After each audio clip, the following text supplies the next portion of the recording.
نے گزارا 2018 کے بعد ہم سب نے دیکھا کہ جی اپوائنٹمنٹ ہوتی ہے سائزہ نورین صاحبہ کی ایز اے وائس چانسلر، اور مسلسل کنٹینیوسلی اس گروپ نے ان کو کام نہیں کرنے دیا، نہ صرف گروپ نے کام کرنے دیا، ان کا اپنا بھی ایک پرسنل کردار رہا، وہ بھی واضح ہے، جس کے لیے ہم سب نے عدالت کے دروازے کو کھٹکھٹانا مناسب سمجھا، کیونکہ انہوں نے کیا کیا کہ آتے ہی کچھ برانچز کے تالے توڑے، جو کہ ایک بالکل غیر قانونی چیز تھی، بنا کسی جواز کے آفیشلز کی غیر موجودگی میں آپ یہ کام نہیں کر سکتے۔ جو کام انہوں نے کیا اس کے لیے ہم لیٹیگیشن میں گئے، اور وہاں بھی وومنز یونیورسٹی آج تک جواب جمع نہیں کروا سکی۔ اس کی وجہ جاننے کے لیے بھی ہم سب نے بہت کوشش کی، لیکن اس کے بعد جو لیٹیگیشن میں فیور آتی ہے، ڈیسیجن آتی ہے کورٹس کے، تو وہ ہماری فیور میں آتی ہے، کیونکہ ہم نے جو ہے ہمیشہ پازیٹیو وے میں دکھایا، سب کر کے دکھایا۔ ایک سوسائٹی کیلکولیٹ کرتی ہے، جیسے 21 سال کا سفر طے کرنے کے بعد آج میں مجبور ہوئی ہوں کہ میں پریس کانفرنس کروں۔ انہوں نے مجھے 2013 میں اسٹڈی لیو نہیں دی، جو کہ میں چاہ رہی تھی کہ میں اپنا ایم فل کروں اور اسٹڈی لیو لوں، وہ مجبوراً مجھے وداؤٹ پے رہ کے اپنے اقدام کو ثابت کرنے کے لیے میں نے وداؤٹ پے رہ کے کی، وہ انہوں نے مجھے نہیں دی۔ اس کے بعد 6 مہینے یہ ہماری تنخواہیں بند رکھتے تھے، ہم نے اس میں ان کو شکست دی، کیونکہ ہم قانونی طور پہ کلیئر ثابت تھے۔ سینٹ میں یہ لوگ شکست کھاتے ہیں 2020-21 میں بھی، اور پرسوں 4 دن پہلے 21/8/25 کو ہوئی ہے، اس میں بھی انہوں نے سینٹ میں بلا جواز میرا ایجنڈا بنایا ہوا تھا، جبکہ میٹر سب جوڈائز تھا۔ آپ جب کورٹ میں ہوتے ہیں تو سینٹ میں اس میٹر کو ڈسکس نہیں کر سکتے۔ تو انلیگل جتنی بھی ایکٹس ہو رہے ہیں وہ کس کی جانب سے ہو رہے ہیں، یہ بہت زیادہ واضح تھا۔ میری ٹرانسفر ہوئی 22 مئی کو، جس کے لیے میں گئی فوراً عدالت میں، اور میں نے جا کے رجوع کیا کہ سر ابھی فروری 24 میں میری ٹرانسفر ہوئی ہے یہاں پر، اور میں نے ریونیو ان 6 مہینوں میں جنریٹ کر کے دکھایا۔ وہ ڈپارٹمنٹ جو کہ ڈیڈ ڈپارٹمنٹ تھا، oasis of roses skill based vocational training centre, میری ڈرافٹنگ آپ دیکھ سکتے ہیں، میرا ویژن بہت اپریشیٹ کیا گیا، میرے ایجنڈاز کو اپریشیٹ کیا گیا، وہ پیسز جو وہ اینول ارن کر رہے تھے میں نے منتھلی کنورٹ کر کے دکھائی ان کو۔ اس کے علاوہ اسٹوڈنٹس کو، چونکہ ہماری کمیونیکیشن اسکلز اتنی اسٹرانگ ہیں اور کچھ اعتبار بھی ہے لوگوں کا، اس وجہ سے اسٹوڈنٹس ہماری بات پہ توجہ بھی دیتے ہیں، آتے بھی ہیں، اور ہمارا احترام بھی اسی طرح سے کیا جاتا ہے، لیکن یہ لوگ سرٹیفکیٹ تک نہیں پرووائڈ کر پاتے ہیں۔ جب مجھے ٹرانسفر کیا گیا تو میں نے کہا وجہ، انہوں نے وربلی ڈراپ کیا، وربلی ایکشن مینجمنٹ کا اس میں امپلائی کا کوئی فالٹ نہیں ہوتا، انہوں نے وربلی ڈراپ کیا۔ ایک ایکشن اگر آپ ریٹرن میں لے رہے ہیں تو اس کا جواز بھی آپ نے ریٹرن میں دینا ہے۔ irregularities کا یہ آپ دیکھ سکتے ہیں کہ ڈاکٹر روبینہ کے آنے کے بعد ایک لیٹر یہاں پہ آتا ہے گورنر ہاؤس سے کہ یہ irregularities آج بھی اسی طرح سے جاری و ساری ہے۔ میڈم روبینہ کے پاس آتے ہی جب میں ان کے آفس گئی، ان کو جا کے میں نے اپنی کمپلین دی ریٹرن میں، مجھے کہنے لگی کہ میں وہی کروں گی جو یہ یونین کے چند لوگ کہیں گے، میں فرحت ارشد کی بات مانوں گی، میں راحیلہ منصور کی بات مانوں گی، میں آپ کی بات نہیں مانوں گی، میں ان ایویڈنس کو نہیں مانوں گی۔ جبکہ گورنر ہاؤس نے اکتوبر 24 میں مجھے بحال بھی کر دیا تھا۔ مینجمنٹ کے یہ چند افراد اپنے آپ کو آن دی ہول سمجھتے ہیں، یہ عدالت کے ہر آرڈر کا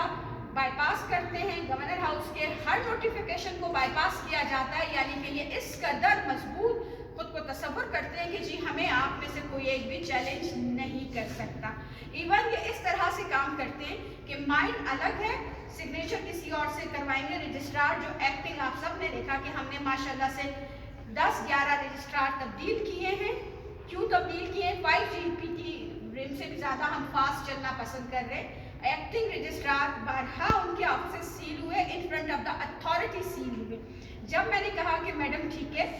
میں سب جو ڈائس میٹر ہے، آپ مجھے فورس کر رہے ہیں کہ your experience is required in QEC for the affiliation of the colleges, ٹھیک ہے میری ایکسپرٹیز آپ کو ریکوائرڈ ہے، میں جوائن کر رہی ہوں، لیکن ہم کورٹ کے آرڈر کے پابند ہوں گے، کورٹ کے ڈیسیجن کو ہم نے لے کے چلنا ہے۔ انہوں نے کہا کہ ٹھیک ہے، ریٹرن میں نے یہ اپلیکیشن ان کو 29 جولائی کو سبمٹ کروائی، 29 جولائی 25 کو، جبکہ میٹر سب جو ڈائس تھا کنڈیشنل، اس کو کیا کہ عدالت کا احترام آپ کو ہر صورت کرنا پڑے گا۔ فیلئر یہاں آ رہا ہے کہ یہ ایگزیکیوٹ نہیں کر پاتے ہیں عدالت پہ۔ کل جب میں آفس جاتی ہوں تو میرے آفس پہ تالا لگا ہوا ہے، جی ڈبل تالے لگے ہوئے ہیں، کیا وجہ ہے مجھے معلوم نہیں۔ میں نے اس کی ایک پکچر بنائی جو کہ میرا رائٹ تھا کہ میں ایویڈنس پریزنٹ کروں in front of the society, everyone is familiar to my face.